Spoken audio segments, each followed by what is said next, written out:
Bonjour à vous, merci d'être présent. C'est un moment important pour Vidal. On va vous montrer là, une innovation qui est vraiment très significative, qui à notre avis est une étape importante dans le domaine de l'aide à la décision clinique que nous venons de franchir. Alors ce qu'on va vous montrer, c'est un service qui est fait pour les médecins prescripteurs, et qui a vocation à être intégré dans leur logiciel, de façon à ce qu'ils l'utilisent en pratique quotidienne devant leurs patients. Voilà. Ce que vous allez voir là, ça a été possible principalement grâce à trois choses. La première, c'est les nouvelles technologies qui nous permettent de faire des choses qu'on ne pouvait pas faire avant dans le traitement de l'information. La première chose. La deuxième chose, c'est la qualité, au fond, de la base de connaissances de Vidal, sur lequel on travaille depuis de longues années, avec des experts, des gens, des professionnels reconnus, dont certains sont d'ailleurs dans cette salle. Voilà. Et la troisième chose, c'est l'émergence de données patients dans les dossiers patients, qui sont maintenant opérables, et qu'on peut utiliser pour créer des services comme cela, et qui sont finalement, si vous voulez, l'essence qu'on met dans nos moteurs d'algorithmes, qui produisent vraiment maintenant des services dont on peut considérer qu'ils sont très transformants et très utiles pour les professionnels. C'est ça que vous allez voir. On va vous présenter en 20 minutes à peu près, puis on pourra comme ça discuter après, si vous le souhaitez. Je passe la parole à Olivier Cuvelier, qui est médecin, praticien, et qui fait partie de l'équipe qui travaille depuis de nombreux mois à concevoir ce service. Parfait. Merci à tout le monde d'être là. J'aimerais vous dire que je suis très heureux d'être devant vous, mais en fait je suis surtout très anxieux, c'est pas du tout mon fort. Donc je vais faire de mon mieux, mais merci de votre clémence. J'aime bien commencer les présentations par un contexte pour clarifier. Alors pour beaucoup de gens ici, c'est peut-être parfaitement clair, mais pour d'autres non. Donc bien savoir de quoi on parle. Le constat actuel, il est sans appel. Dans les conditions actuelles, les médecins ne peuvent pas délivrer des soins optimaux. On le voit avec plein d'indicateurs. Il y a un certain nombre de patients qui devraient être dépistés, qui ne le sont pas. Il y a un certain nombre de patients qui, à la fin de nos consultations, devraient se voir prescrire des médicaments et ils ne les reçoivent pas. Ou inversement, certains médicaments devraient être remis en question et ce n'est pas le cas. Et ça, c'est pas en fait une critique à l'égard des médecins. Je suis médecin d'exercice, donc je le prendrai pour moi. Mais c'est juste que dans les conditions actuelles, à la vitesse à laquelle on doit travailler, la pénurie de médecins, et du fait de la complexité des prises en charge, juste on n'y arrive plus. Et donc, ce constat-là, il y a un changement important ces dernières années, c'est un changement de paradigme. Avant, vous aviez des médecins qui étaient opposés à des systèmes d'aide à la décision médicale, parce qu'ils n'en avaient pas besoin, ils connaissaient la médecine, ça allait rendre les médecins complètement stupides. Aujourd'hui, c'est complètement l'inverse. La jeune génération et même les autres ont compris qu'en fait, on avait besoin d'outils et les médecins maintenant sont demandeurs de ces outils. Et c'est pour ça que Vidal réinvente l'aide à la décision clinique avec un logiciel qui est innovant, qui est fiable. Je ne l'ai pas mis, mais je pense qu'il est responsable et qui est intégré au logiciel métier et qui sera aussi disponible sur les différents outils de consultation Vidal. Alors je ne vais pas faire un long discours, on va passer assez rapidement à la démo, mais juste pour vous expliquer ce que vous allez voir ensuite. Donc cet outil qu'on appelle RocoFlow se présente sous la forme d'une interface avec du côté gauche un arbre décisionnel. Alors les arbres décisionnels, Vidal maîtrise très bien le sujet, ça fait longtemps qu'on en fait, mais là ils sont poussés à un tout autre niveau. Et les arbres décisionnels ont cet avantage que c'est comme ça que les médecins raisonnent, c'est comme ça que les médecins apprennent. Et donc quand vous êtes face à votre médecin traitant ou spécialiste et que vous lui racontez ce qui vous arrive, en fait lui dans sa tête, il déroule son arbre décisionnel. Donc cet arbre décisionnel, la nouveauté, c'est qu'il est dynamique, donc il réagit au contexte patient, en fonction des données biométriques du patient, ses maladies, ses traitements, les examens complémentaires qu'il a réalisés. L'arbre va aller se positionner directement au bon endroit. Et puis, dans la partie droite de l'interface, vous allez voir, donc, il y a le texte de la reco, pour ceux qui aiment lire, qui aiment aller dans le détail. Mais sinon, il y a un plan de prise en charge qui est pareil, qui est dynamique, donc qui s'adapte exactement au contexte du patient et donc à sa position dans l'arbre décisionnel. En fait, c'est un peu comme Google Maps. Je pense que Google nous a piqué l'idée d'ailleurs. Mais ça permet d'avoir non seulement la vue globale, donc l'itinéraire, ce qui permet au médecin de savoir où est-ce qu'il en est, mais ça permet aussi d'avoir l'instruction. vraiment donc au rond-point tourner à droite, parce que parfois quand on est en consulte, on veut aller vraiment très vite, et donc on veut juste savoir ok c'est quoi la prochaine action. Mais vous avez peut-être fait l'expérience, parfois on fait un trajet en suivant dans Google Maps droite-gauche et en fait on ne sait pas du tout par où on est passé et on ne saurait pas le refaire et on comprend rien. Disclaimer, là c'est une interface qui a été conçue pour Santexpo, c'est pas du tout l'interface finale. On a une équipe du XUI qui a fait un excellent boulot, donc, mais ça sera dans l'outil une fois qu'on le mettra en prod. Alors, hop, on regarde. Alors, je vais faire comme ça. Donc, quand vous cliquez sur le... Ça, pardon. Effet démo. Donc, je suis en consultation. Là, je suis dans mon logiciel. Donc, il y a un patient qui vient pour son renouvellement de traitement. Est-ce que je peux mettre ça? Hop. Et donc, il a 53 ans, il s'appelle Laurent. Il est diabétique, il a d'autres antécédents. Je vais faire simple. Il n'a pas de problème au niveau rénal. Et par contre, le système repère que son diabète est très déséquilibré. Donc, ce que fait RecoFlow, c'est qu'il va me permettre, en fait, il identifie la situation et il se dit, OK, renouvellement de traitement, patient diabétique, diabète pas équilibré, probablement que tu veux voir la reco diabète de type 2. Donc, on va faire comme ça. Hop, je vais voir la reco. Désolé. Pourquoi il n'est pas... Hop. Je suis un Mac user. Et donc, ce que fait RecoFlow, c'est qu'il s'affiche immédiatement sur la position où est le patient. Donc il a repéré que le patient était diabétique, il a repéré qu'il était traité par une monothérapie, donc il avait un seul médicament, que c'est la metformine. Et donc je sais immédiatement que si je veux aller plus loin, en fait je vais devoir passer à une bithérapie, donc ajouter un deuxième médicament, et j'ai la liste des médicaments qui apparaît, et j'ai le plan de prise en charge qui s'est mis à jour avec les différentes actions que je suis susceptible de vouloir réaliser à ce moment-là.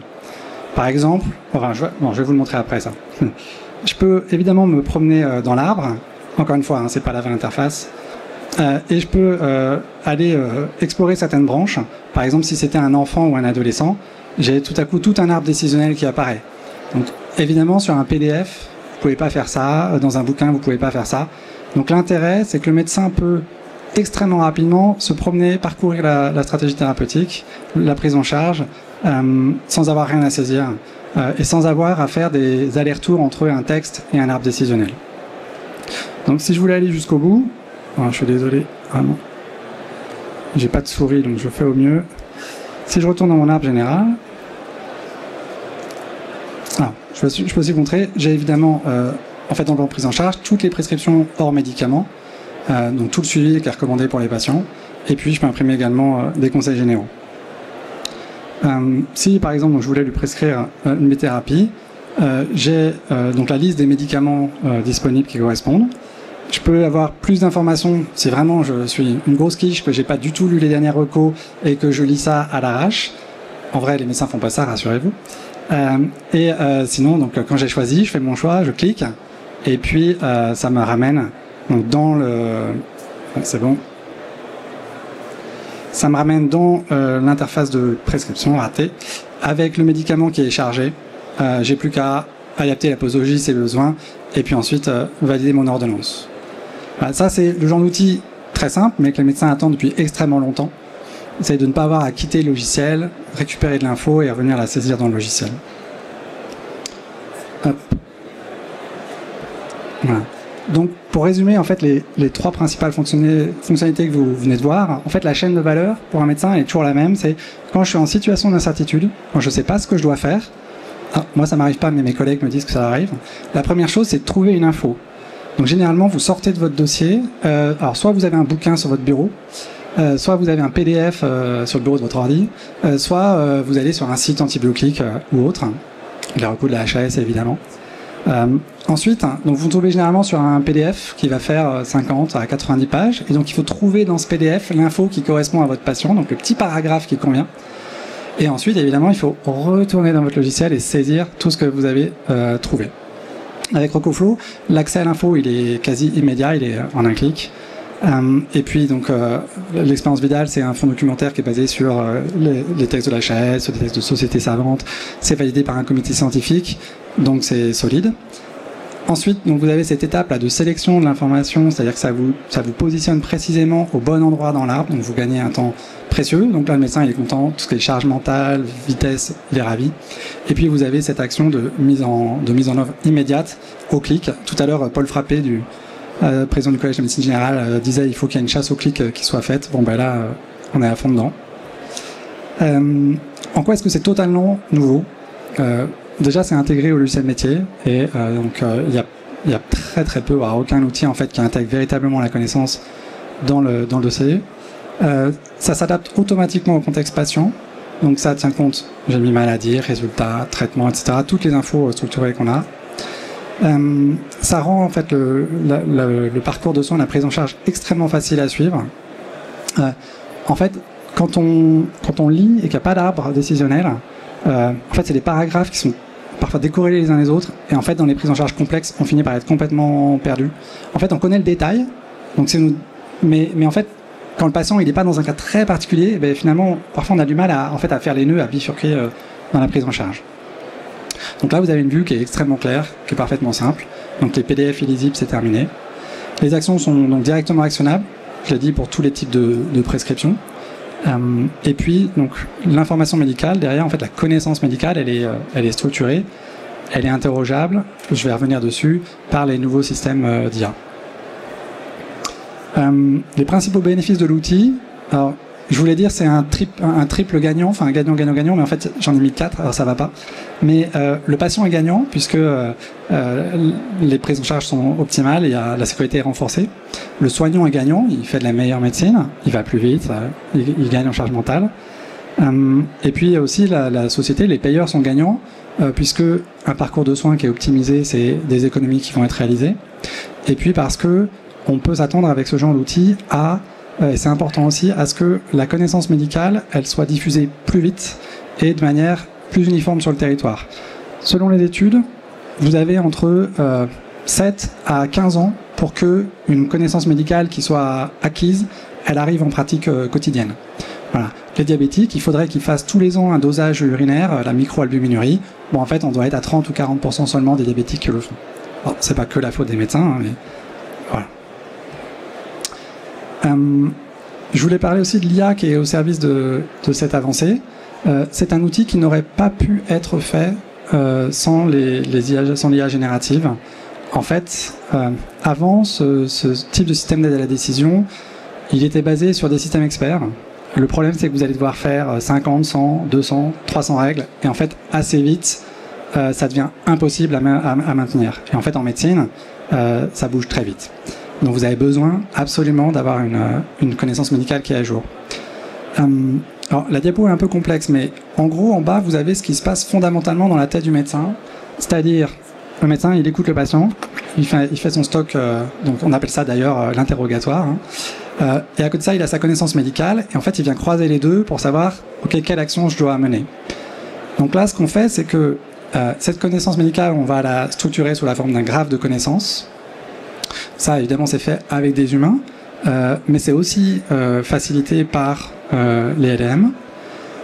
Et ensuite, le LLM, alors j'ai mis des guillemets parce qu'il ne comprend pas réellement, hein, c'est des systèmes, vous savez, statistiques, mais il va permettre de faire l'inférence entre, d'un côté, les données patients et de l'autre côté, le graphe de connaissances pour pouvoir dire ce qu'il faut faire ou pas faire à ce moment-là.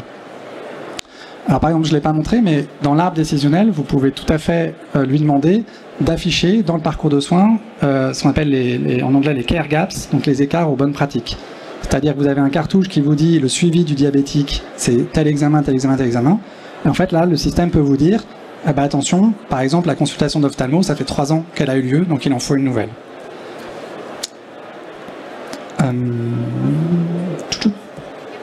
Voilà.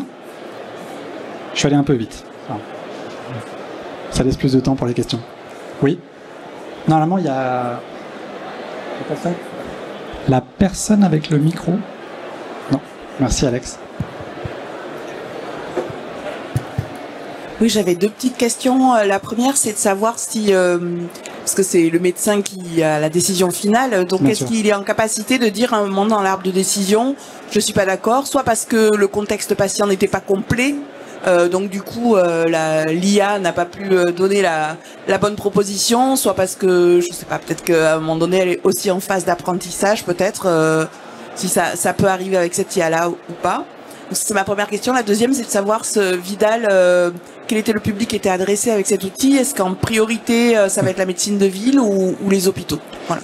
Oui, alors la deuxième, j'ai oublié d'en parler, c'est effectivement la médecine de ville, en tout cas dans un premier temps, et les spécialistes hors de leur spécialité. Donc le cardiologue qui a un patient qui a un problème thyroïdien, s'il veut se renseigner dessus, ou à l'hôpital, l'interne, typiquement, qui doit gérer le service, pour utiliser l'outil, mais dans un premier temps, c'est spécialiste de médecine générale.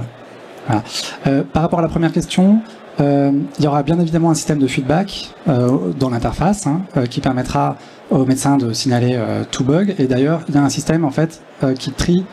Est-ce que c'est une demande qui est sur le fond scientifique? Est-ce que c'est une demande qui est plutôt sur un bug technique ou autre? Pour qu'ensuite ça soit automatiquement dispatché dans les bonnes équipes. Enfin, l'avantage d'avoir un graphe de connaissances, c'est que ça vous permet de sourcer précisément le pourquoi c'est ça qui s'affiche à ce moment-là.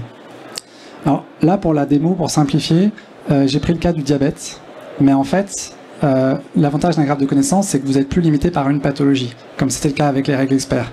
Donc potentiellement, on pourrait juste confronter le contexte patient à la totalité du graphe. Et donc, parce que c'est vrai que le patient, là, en fait, il est diabétique, mais en fait, en vrai, il est diabétique, hypertendu, insuffisant cardiaque, obèse, enfin voilà. Et donc ça... Bonjour. Bonjour.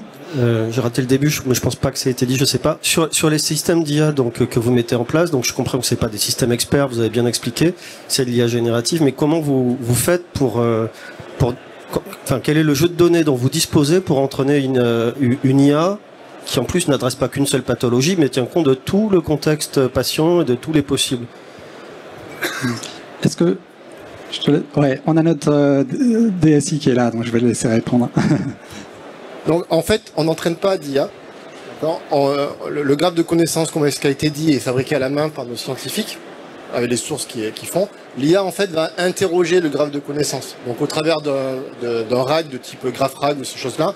Donc en fait, elle va faire la requête sur la connaissance, le graphe va lui répondre, et elle va raisonner du coup dans le contexte qui lui a été renvoyé par la base de connaissances. Donc il n'y a pas vraiment besoin d'entraînement. Et pour répondre à la première question, parce que je ne suis pas sûr que tu aies fait le gap. Prochain. Plus près dans tout ce genre-là, l'IA elle décide de rien. L'IA en fait, elle oriente le médecin vers la connaissance qu'il devrait avoir en tête au moment où il prend sa décision. Elle ne prend pas la décision. Enfin, en tout cas, on n'en est pas là. On en est vraiment sur comment lui adresser la bonne connaissance au bon moment en fonction de ce qu'on connaît du dossier patient. Oui. En fait, ce qu'on ne veut pas, évidemment, c'est on ne veut pas que le modèle hallucine. Et donc pour faire ça, on évidemment lui donne la consigne de ne pas travailler sur ses propres données, d'interroger directement le graphe, ou si il travaille sur ses propres données, en fait après de requêter dans les services Vidal pour vérifier les données qu'il a trouvées. Un exemple rapide, c'est par exemple, je lui demande, si je demande à ChatGPT, trouve-moi un antidépresseur qui ne donne pas de céphalée. Bon, ben, j'ai fait le test, il m'en sort 5. En fait, si je les tape dans Vidal analyse d'ordonnance, ben, en fait les 3 premiers ils sont pas bons. Donc là, l'idée, c'est d'aller vérifier ça sur le graphe de connaissances, parce que là, il est déterministe. Et donc d'ailleurs, ça peut être hybride, avec encore quand même un peu de système expert, surtout si on veut limiter la consommation de ressources. Et ça passe la main au LLM quand ça a un doute. Oui, puis c'est une question roadmap. Vous en êtes où? On a bien compris que c'est en construction. Est-ce que vous avez des clients avec lesquels vous le travaillez pour la mise en place et après le déploiement? Vous avez une idée des dates? Est-ce que vous avez des partenaires clients? On travaille avec nos partenaires. On espère pouvoir finaliser une mise en production avant la fin de l'année 2025.